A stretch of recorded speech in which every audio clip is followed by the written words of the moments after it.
Hola, este es un video para los alumnos de la asignatura Estructuras 3 de la Facultad de Arquitectura de la Universidad Nacional de San Martín. En esta oportunidad vamos a ver un poco el esfuerzo de corte en estructuras de hormigón armado.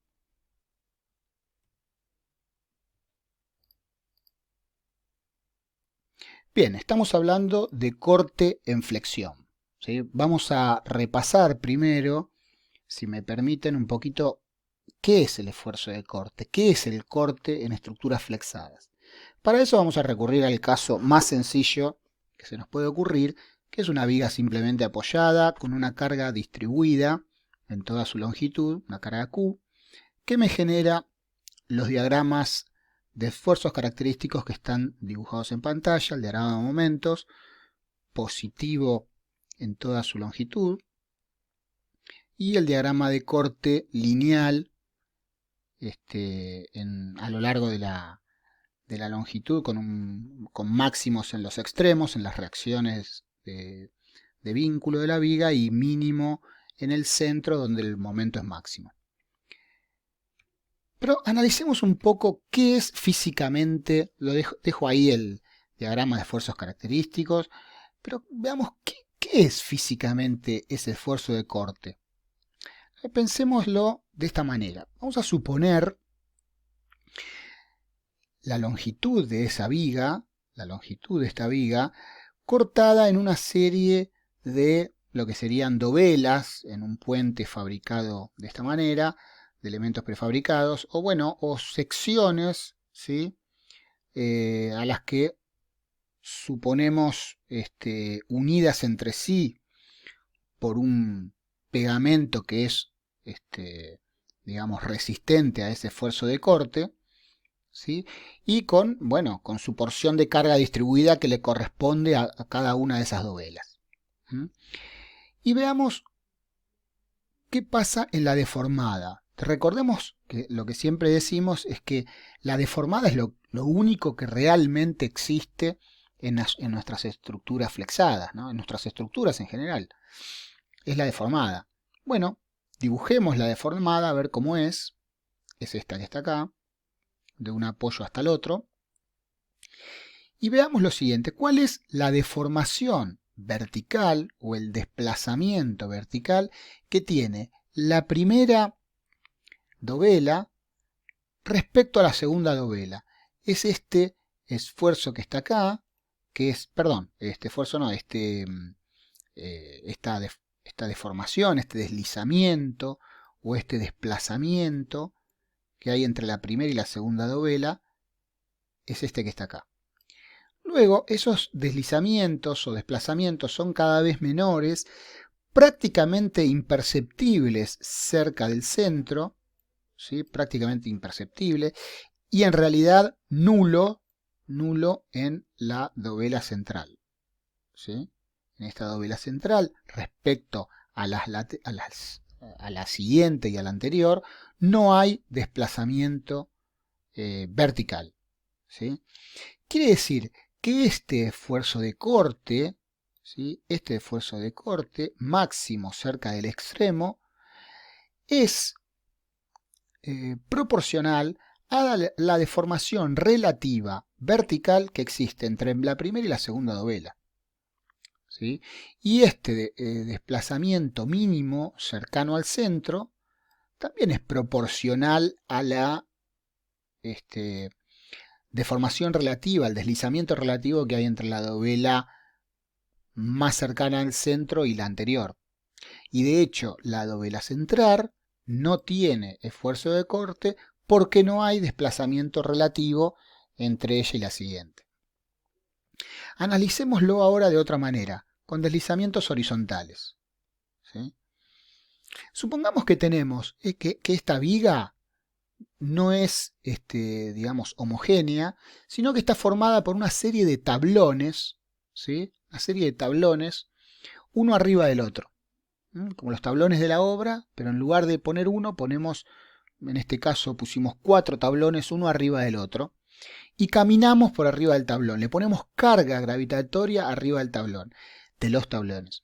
Esos tablones se deforman, se deforman, siempre apoyados en los apoyos originales, se deforman, pero observamos en el extremo que existe un movimiento relativo entre un tablón y el otro, en todos los tablones de la misma magnitud en el extremo, ¿sí?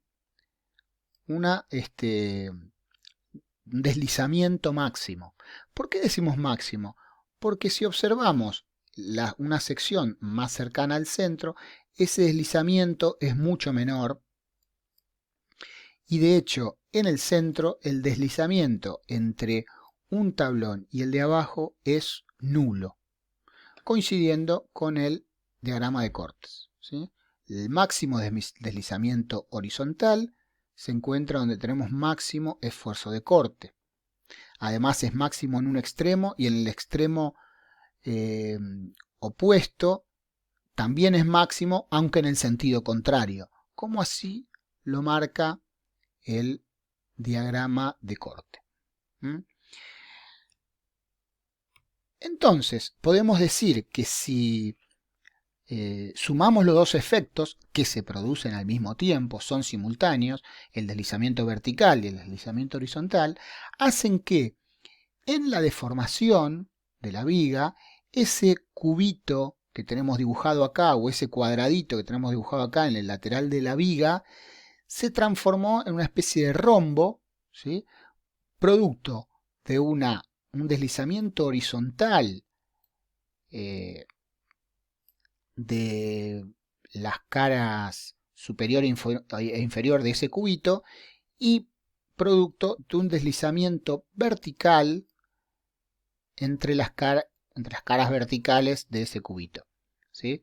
Y ese deslizamiento hace que ese cuadrado pase a ser un rombo, o sea, este punto A pasa a estar en el punto A' y al mismo tiempo este punto D' pasa a estar en el punto D, lo que genera que este deslizamiento vertical y este deslizamiento horizontal se convierta en realidad en un deslizamiento oblicuo, ¿sí? En esta dirección, ¿sí? Y digamos, si el esfuerzo es suficiente, puede generar una fisura, ¿sí? Porque estos dos esfuerzos termina siendo un esfuerzo de tracción por corte que me genera esta fisura, ¿sí? Que es, llegando al apoyo, digamos, en cercanías del apoyo, esa fisura va a ser entonces más o menos a 45 grados, ¿sí? Que me va a definir las bielas de compresión que van hacia el apoyo, en los dos casos, ¿sí? Y en esa dirección de la biela de compresión voy a tener la aparición de fisuras por esfuerzos de tracción en el otro sentido, producto de estos deslizamientos provocados por el corte. Por lo tanto, estas fisuras que estamos viendo acá, en un elemento sometido a un esfuerzo de flexión, son típicas fisuras de esfuerzo de corte, a diferencia de estas fisuras que son típicas fisuras de esfuerzo de flexión, ¿sí? Es muy importante poder identificarlas.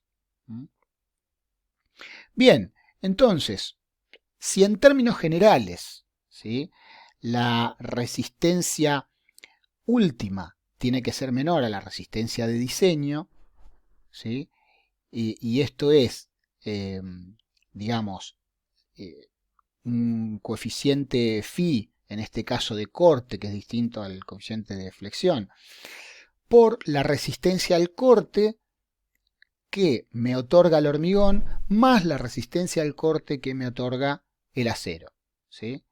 Entonces, vamos a ver que en el reglamento establece cuál es la resistencia al corte que soporta el hormigón, ¿sí?, que tiene que ver con el ancho de la pieza, la altura y un coeficiente que es la raíz cuadrada de la resistencia al hormigón, ¿sí?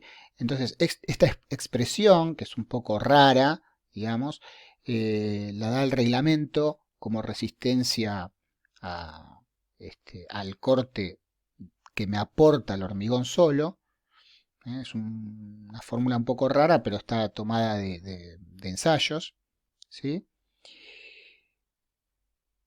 Y la resistencia que me aporta el acero tendrá que ver con la sección de estribos que yo coloque, la altura dividido la separación de estribos y, y la tensión de fluencia de los estribos, ¿sí?